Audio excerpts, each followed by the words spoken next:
Philippe de Villiers, parlons justice à présent. Vous savez que les réquisitions au procès en appel de Marine Le Pen ont supprimé l'exécution provisoire, mais maintenu un dispositif extrêmement sévère qui laisse plutôt augurer une issue défavorable pour sa candidature à l'élection présidentielle. Les peines requises en appel contre Marine Le Pen, 5 ans d'inéligibilité, 4 ans d'emprisonnement dont un enferme, une amende de 100 000 euros.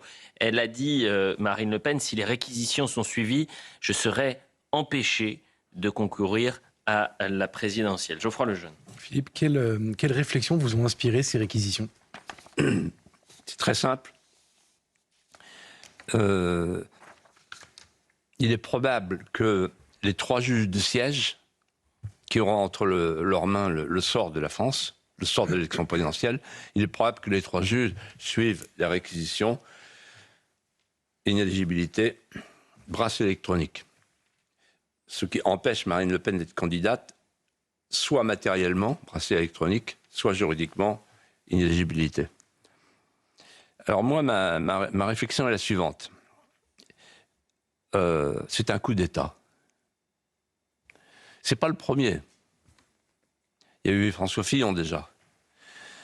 Mais quand on voit ce qui s'est passé en Roumanie, quand on voit ce qui est en train de se passer sur les réseaux sociaux, la perquisition chez X, etc., en fait, on assiste à la substitution de la kleptocratie à la démocratie. Et je voudrais dire ceci, de manière la plus objective possible. Je n'accepte pas cette rumeur maligne, appelée par les juges le détournement de fonds publics. C'est scandaleux. Ça n'est pas un détournement de fonds publics. J'ai été député européen, je sais de quoi je parle. C'est scandaleux de salir les gens. Et je vais vous expliquer pourquoi. Il n'y a aucun enrichissement personnel. Aucune accusation d'enrichissement personnel. Alors pourquoi parler de détournement de fonds publics? Il n'y a aucun emploi fictif. Il y a simplement la nature des emplois des assistants parlementaires qui est en cause. Mais en fait, je vais vous dire, c'est une affaire de tribunal des prud'hommes. C'est-à-dire il y a 2 conceptions de l'assistant parlementaire. Je ne vais pas rentrer là-dedans, j'en ai déjà parlé, mais je pourrais en parler longuement. L'assistant parlementaire, soit il est l'employé du Parlement européen, soit il est le collaborateur du député.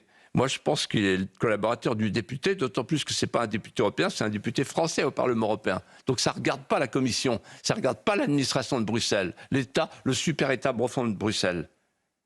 Et donc il y a une disproportion entre les réquisitions et les faits. Il n'y a pas de détournement de fonds publics. C'est pas ça. C'est pas le mot qui convient. Deuxièmement, il y a une disproportion encore plus grande entre la sanction éventuelle et les conséquences. La sanction éventuelle, c'est elle ne peut pas se présenter à l'élection présidentielle, Marine Le Pen. Les conséquences, les gens vont y réfléchir. Le peuple n'est plus maître de son sort, n'est plus maître de son destin. Le peuple n'est plus souverain puisqu'il ne peut plus choisir son souverain. On est là devant ce que j'ai appelé la dernière fois, Elliot, Geoffroy, le messianisme judiciaire. C'est-à-dire, en fait, les juges ont décidé de contrôler eux-mêmes le pouvoir politique. Je me souviens qu'un jour, on a parlé de Rosan Vallon, qui avait fait un papier, une double page dans Le Monde, pour expliquer qu'il y a 2 sources de légitimité dans la démocratie postmoderne. Le peuple est représenté 2 fois. Il est représenté par ses représentants, les politiques, et il est représenté par les juges. Ah ben non, non, désolé, les juges, c'est par délégation de la loi. Les juges appliquent la loi. Alors, que les parlementaires soient complètement stupides pour faire des lois qui font dont les conséquences ne sont pas calculées à l'avance, bon, ça, on ne contrôle pas le cerveau voilà, des députés.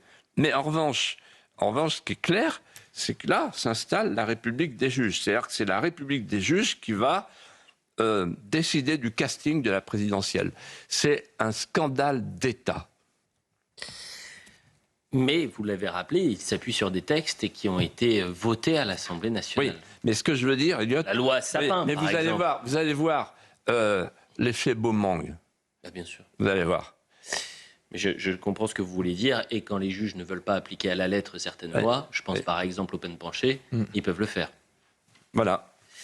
Philippe de Villiers, je voulais vous laisser beaucoup de temps parce que pour dernière question et dernière thématique, vous souhaitiez apporter aux Français un vent de patriotisme. Parce que la semaine dernière, l'apologue était un apologue qui dressait une France méconnaissable, un peu lourd. Et je vous avais demandé, c'était un souhait, et je me faisais le porte-parole de ces millions de Français qui vous regardent chaque vendredi, dire mais tout est perdu, tout est sauf. Et c'est vous qui avez cette formule-là.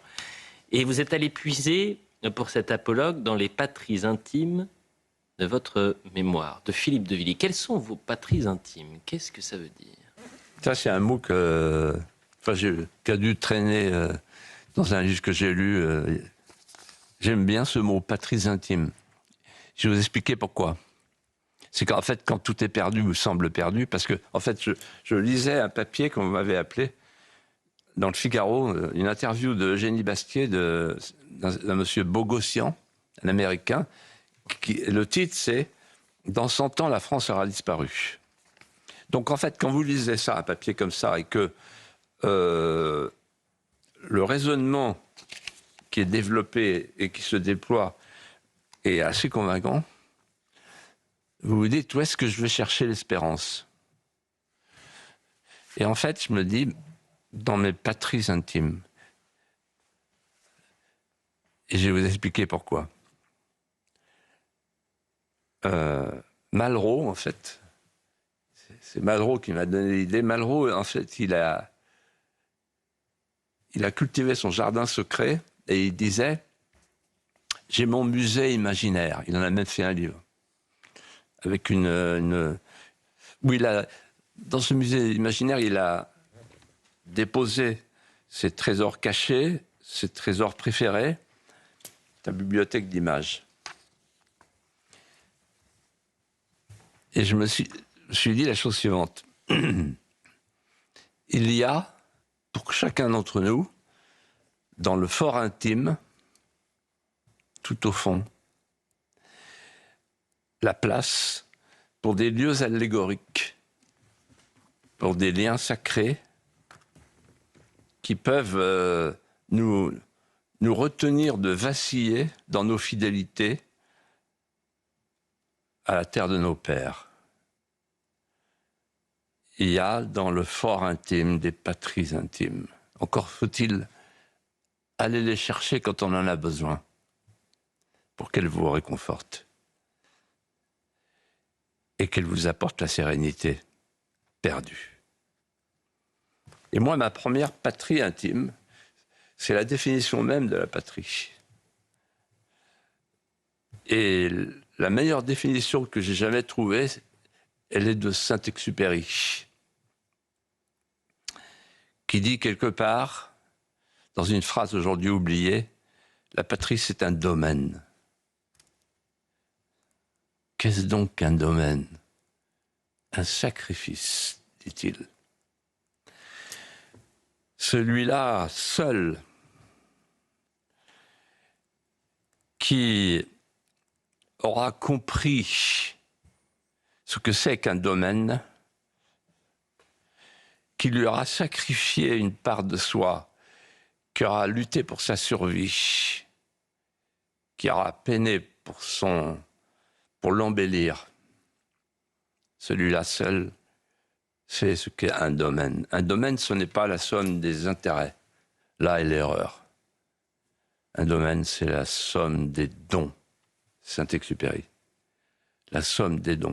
Et j'ai lu cette phrase quand j'avais 12, 13 ans, et je ne la comprenais pas. Et je l'ai comprise, en fait, un peu plus tard, en allant vers une autre patrie intime. J'étais fasciné, comme tous les enfants, par les loups. Et un jour, je suis tombé sur un loup qui n'était pas ordinaire.